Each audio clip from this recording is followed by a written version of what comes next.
कुठल्याही भाजीसाठी शेंगदाण्याचं कूट बनवताना शेंगदाणे नेहमी खरपूस असे भाजून घ्यावेत. शेंगदाणे भाजण्यासाठी कढईऐवजी तव्यामध्ये भाजून घ्यायचे.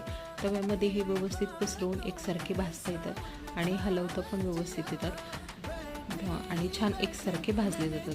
तर शेंगदाणे भाजताना खूप जास्त डार्क रंगावरती जर भाजली तर शेंगदाण्याचा जो कूट आहे तो केल्यानंतर ह्याचासुद्धा रंग बदलतो. त्यामुळे खूप डार्क रंगावरती न भाजता मीडियम टू लो गॅसवरती छान असे भाजून घ्यायचे. तर शेंगदाणे थंड करण्यासाठी एखाद्या ताटामध्ये काढून घ्यायचे. तव्यावरती जर ठेवले तर ह्याला आणखीन डार्क रंग येतो. शेंगदाणे पूर्णपणे थंड झाल्यानंतरच बारीक करायचे आहेत.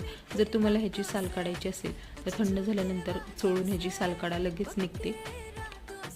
आणि जर असेच बारीक करायचे असतील तर असेच देखील बारीक करू शकता. मिक्सरच्या भांड्यामध्ये शेंगदाणे काढून घ्यायचे. थंड झाल्यानंतर कूट केला की एकदम बारीक कूट तयार होतो आणि एकसारखा बारीक होतो. तर नक्की